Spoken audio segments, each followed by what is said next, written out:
ఇంటి లోపల పిల్లర్లై మూలకు చూపులు వర్తిస్తాయా ఒకసారి మనం చూద్దాం. ఉదాహరణకు ఇదొక పిల్లరు, ఇదొక పిల్లరు, ఇదొక పిల్లరు, ఇదొక పిల్లరు.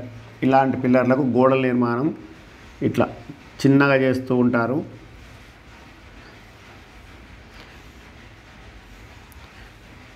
అప్పుడు మనకు ఈ మూల చూపులు కనిపిస్తుంటాయి. ఈ మూల చూపులు ఇంటి లోపలికి ఇట్లా కనిపించడం ఏమైనా దోషమా అని అడుగుతున్నారు.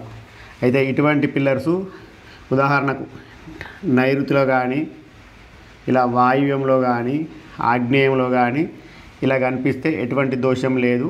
కాకపోతే ఇక్కడ ఈశాన్యంలో మాత్రం పిల్లరు కనిపించకుండా చూసుకోవాలి.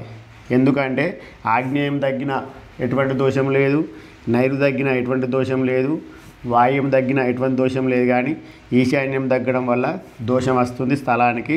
ఈ పిల్లర్సు చూసుకోగలరు.